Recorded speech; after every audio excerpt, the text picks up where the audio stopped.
ရဲ့လေရတော့ကိုဖို့ကျူလို့ထားလို့နေ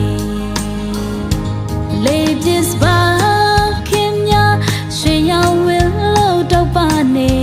ချီးမွမ်းလိုက်ပါဖျားကောင်းကြီးတွေပဲတောင်ရအတင်းနဲ့ပြင်းများစွာ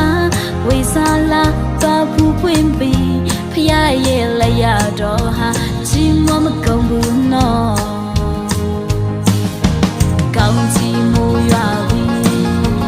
ကောင်းကြီးမူဆိုင်ခဲ့ပြီးလောက်ပါအတူတူချီးမွမ်းသည်ဆိုရင်ကခုံရင်ချီးမွမ်းမေတ္တခင်ပြတဲ့စုတော်ဘေးချင်နေမဆိုချီးမွမ်းသည်ဆိုမဲလက်ချူရီလို့ချီးမွမ်းမေတ္တခင်ပြတဲ့စုတော်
ကောင်းကြီးမူဆိုင်ခဲ့ပြီးလာပါအတူတူချီးမွမ်းသည်ဆိုရင်